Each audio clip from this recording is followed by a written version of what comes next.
या देवी सर्वभूतेषु शक्तिरूपेण संस्था नमस्तस्यै नमस्तस्यै नमस्तस्यै नमो नमः।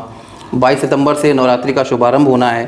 नवरात्रि में कैसे व्रत करें और इस व्रत का क्या फ़ायदा होगा, कैसे फल मिलेगा, इन सब बातों को जानने समझने के लिए हमारे साथ आज आचार्य गीता सागर जी हैं। मैम, न्यूज़ सर्किल में आपका बहुत बहुत स्वागत। धन्यवाद।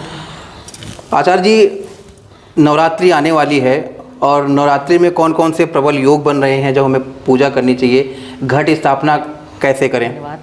सबसे पहले तो मैं धन्यवाद करना चाहूँगी कि आप लोगों ने मुझे यहाँ आज एक मौका दिया अपने विचार रखने का।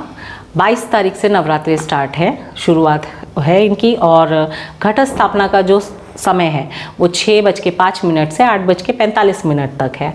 इन केस कोई इस मुहूर्त में घट स्थापना नहीं कर पाता है, माता रानी की स्थापना नहीं कर सकता है, तो आप अभिजीत मुहूर्त होता है 11:45 से 12:30 बजे तक, आप इस बीच में ये 2 मुहूर्त है, आप घट स्थापना कर सकते हैं। अच्छा आचार्य जी, एक चीज़ और है, इस बार नवरात्र में कोई विशेष योग भी बन रहे हैं कि 9-10 दिनों की नवरात्रि है, तो क्या योग है वो जरा बताइए। योग ये है कि सबसे पहले तो बहुत काफ़ी समय बाद हमें ये योग देखने को मिला है कि नवरात्रे 10 हैं, घट के नहीं हैं, इस बार नवरात्रे बढ़ के हैं। तो ये हमारी पुरानी मान्यता है कि जहाँ चीज़ें बढ़कर, नवरात्रे अगर बढ़कर आए हैं तो कुछ ना कुछ अच्छा योग बना के दे रहे हैं ये हमें।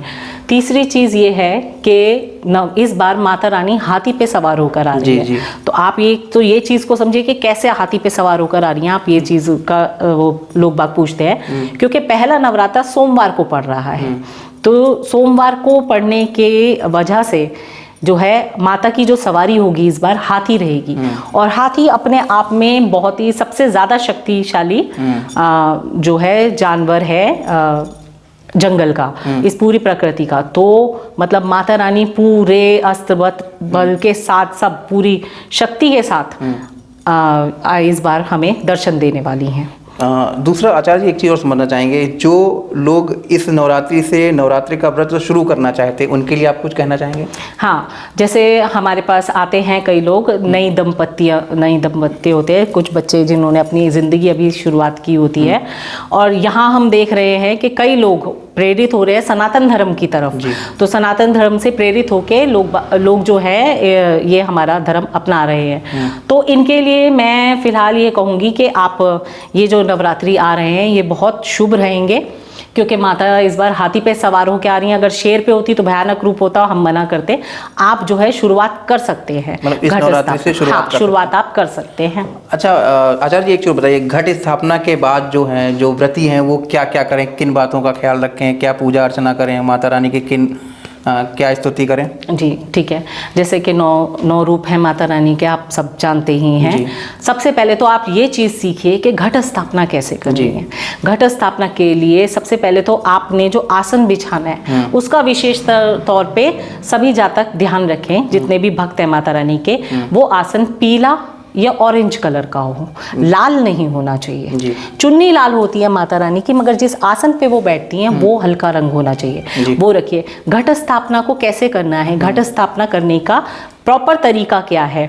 आपने आसन बिछा लिया, आसन बिछाने के बाद आपने एक जल का लोटा लेना है, उसमें जल रखना है, और 7 पत्ते आम के 7 पत्ते ये होने चाहिए। नारियल पे चुन्नी लपेटी होनी चाहिए, और वो जो आप घट स्थापना करेंगे उसके नीचे आपने गेहूं के 4-5 दाने रखने हैं, और उसके ऊपर आपने उस घट को स्थापित करना है। इसे कहते हैं हम घट स्थापना। कुछ लोग तो ये घट स्थापना करते हैं, ये माता रानी का पूरा स्वरूप आ जाता है। पूरा स्वरूप हम इस चीज को कैसे कहेंगे? इसके लिए ये पूरी प्रकृति का रूप है, जल, अग्नि, वायु, 5 तत्व हमें यहाँ मिल जाते हैं। तो हम एक तरह से धरती माता की को पूरी तरह स्थापित करके उनकी पूजा अर्चना, आवाहन करके पूजा अर्चना करते हैं। दूसरी चीज, कई लोग होते हैं जो खेतरी बीजते हैं। खेतरी बीजने का जो सबसे ज़्यादा मेन तरीका है वो यही है कि आपने मिट्टी के साथ रेत ज़रूर रखनी है, तभी वो ज़्यादा अच्छे से आती हैं। कई लोग कहते हैं कि हमारी तो खेतरी हुई नहीं, माता नाराज है। वो आप रेत भी साथ में रखिए, और जब आप वो खेतरी बीज रहे हैं तो उसमें जल थोड़ा कम ही डालिए। कई लोग ज़्यादा जल डाल देते, कम कम ही जल डालिए। और जब भी घट स्थापना करें, कलश पे आपने सतिया बनाना है, और खेतरी जो करेंगे उसका जो होना उस पे भी सतिया बना के, और 5 मेवे का प्रसाद आपने रखना है।